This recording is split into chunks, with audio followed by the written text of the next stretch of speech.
What up, Arizona fans? It's playoff time.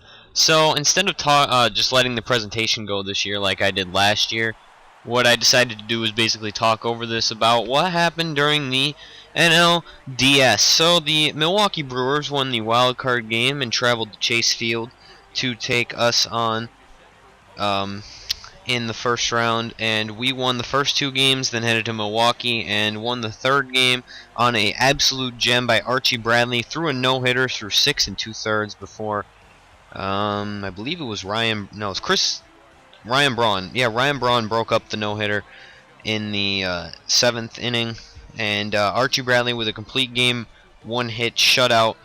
Actually, no, it was 8 innings, excuse me, because Addison Reed did have his save in that game. It was his only save of the playoffs, I believe. I think he might have one before that.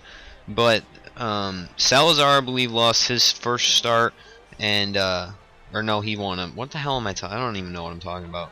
We're 3-0 in the postseason so far, and we're trying to win this game against the Cincinnati Reds. The Cincinnati Reds team is very strong compared to where they currently stand in real life. They have a lot of new offensive weapons. They have Jason Worth, Carlos Ruiz, Devin Mesoraco's on the bench for them. Adam Lynn's a bench player for them. If I didn't say it already, Jason Worth. Carlos Correa is on the team. I believe they have a new second baseman. I don't believe it's Brandon Phillips. They still have Joey Votto and Jay Bruce that they have built their lineup around, but they also have Erasmo Ramirez as their ace, as he is starting this first game of the playoffs. So look at their lineup officially. Shane Victorino, another addition in left field. Scott Sizemore playing third. Rougned Odor at second.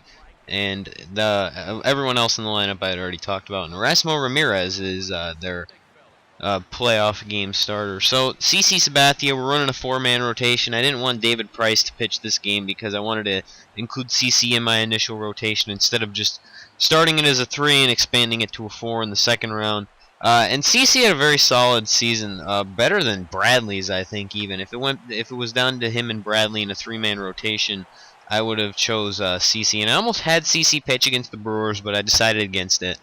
So, now that I'm done with my talking, let's get on to the play-by-play. Our lineup, we moved Rendon up, and Norichi Kaioki's batting 8th. Everyone, pretty much 5 and below, is playing terrible. Well, Will Myers hasn't been very impressive either, the reigning playoff MVP for us, as he did win playoff MVP last year. Although World Series MVP Desmond Jennings is no longer with the team and had a terrible year with Baltimore, who, as a team, just had a terrible year. He was actually in the minors for a lot of the season. I don't understand this game's trade logic sometimes. But Jason Heyward's going to start this one, cranking one to deep right center. But it is a leaping grab at the wall for center fielder Jason Worth, for some reason playing center field.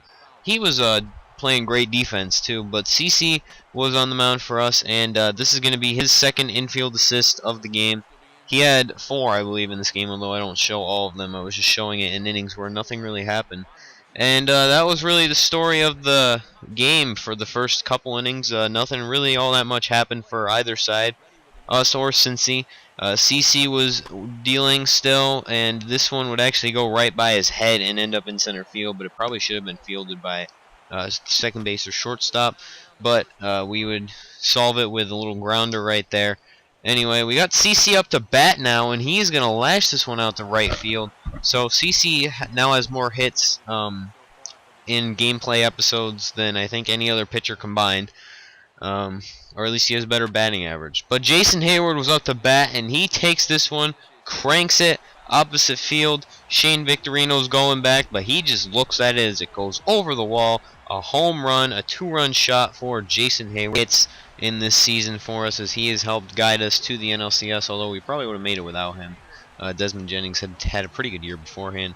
But Jason Heyward, the ultimate 5-tool player in this franchise, has put his team ahead 2-0. He's proven to be a big pickup for the team right now, as he is providing our offense because no one else has decided to do anything. CC would then have a great inning as he gets Carlos Correa looking right there. And then a couple batters later, he would get into another 3-2 count and get Joey Votto. No, it wasn't Joey Votto, but someone was swinging. I think it might have been Jay Bruce. I don't remember where Carlos Correa batted. Will Myers is going to take this one out to deep field, or deep right center field. is going to land for a single. So we got a runner on Manny Machado, and Machado bunts. I don't know what that was. I guess it was a bunt, but he ends up beating it out. But Will Myers was out at second, and then Miguel Montero will be up at bat, and Machado was stealing on a failed hit and run. So we don't get anything going that inning, and it remains a 2-0 game for CC. That's might be all we need, though, as CC's turned out a really strong performance so far, and it doesn't look like he's showing any signs of slowing down so far. Right here, he is going to give up a double to the gap because of the way the fielding works in this game. It was kind of screwed up. So Heyward does cut off throw in time so that it does not go all the way to the wall, though. And then we are going to almost give up a run, but look at this incredible play by Jason Heyward. He throws it on a line to home plate, and that's how we get out of the inning. A play at the plate. CC very thankful for that, I would imagine. Next inning, we were striking out. Erasmo Ramirez hadn't really had a lot of strong stuff in terms of that. Mostly he was pitching to contact, but gets a strikeout right there. And then look at this. Norichika Aoki goes all the way back to the warning track to steal that one, snag it. So the runner will not go anywhere. He will actually go back into the dugout. And Jason Heyward follows up his opposite field shot by pulling this one to right center field. He has an opposite field shot, and now he has a solo shot on a pull. Another home run. Jason Heyward has provided all of our offense this game, driving in 3 runs, 2 of which he scored himself on homers. And Erasmo Ramirez will be very angry about that. Those are the only 2 mistakes he gave up all day. If he had not given up those home runs, it would still be a tied 0-0 game. But that would be actually it for Erasmo Ramirez as the Reds manager comes out to the mound, signaling for the righty out of the bullpen. Erasmo Ramirez had a decent day. High pitch count, didn't have a lot of strikeouts, walked a few, and gave up 2 home runs, 3 earned total. Sam LeCure was going to come in out of the bullpen, and Paul Goldschmidt would be at bat where he would strike out swinging. It seems like he does that a lot when I play with him. Here's your 6-inning recap. CC, 6 innings pitched, 2 Ks, 3 hits. Jason Heyward 2 for 3 with 2 homers. And Jason Worth looks like 1 for 2 with a double. I can't completely read that, but we're going with it anyway. CC would continue to do work on the mound, but he hits Joey Votto right there, allowing a base runner. So maybe the Reds can finally start to capitalize on this. But no, this one's going to be hit very hard out to left field. And up against the wall, Aoki makes the catch, and Votto's got to go back to first. That was an impressive catch by Norichika Aoki. Miguel Montero, here's a funny clip. I just left this in because I thought it was really funny. Carlos Correa dives at it and can't throw out Miguel Montero. It was an infield hit from Miguel Montero, who has like 20 speed. I thought that was really funny. And then this was supposed to be a double play, but Correa didn't get to it in time. He should have, I thought, anyway. So, with the pitcher spot up, we would pinch hit Juan Francisco, trying to get some offense here with runners on first and second, even though CC would end up getting more hits than Francisco. This one I thought was going to be a home run, but Jason Worth with another great defensive play out of position in center field. He goes over to get that. The runner does advance to third, but no runs have come in yet. Anyway, runner steals second. Norichika Aoki, I believe, was on base. Jason Heyward gets intentionally walked. What else would you do in that spot? Why you would want that man to bat with 2 home runs on the day? Jabba Chamberlain comes in out of the pen. Anthony Rendon is up to bat, and he is going to strike out looking at an inside slider. So we don't get anything going with the bases loaded.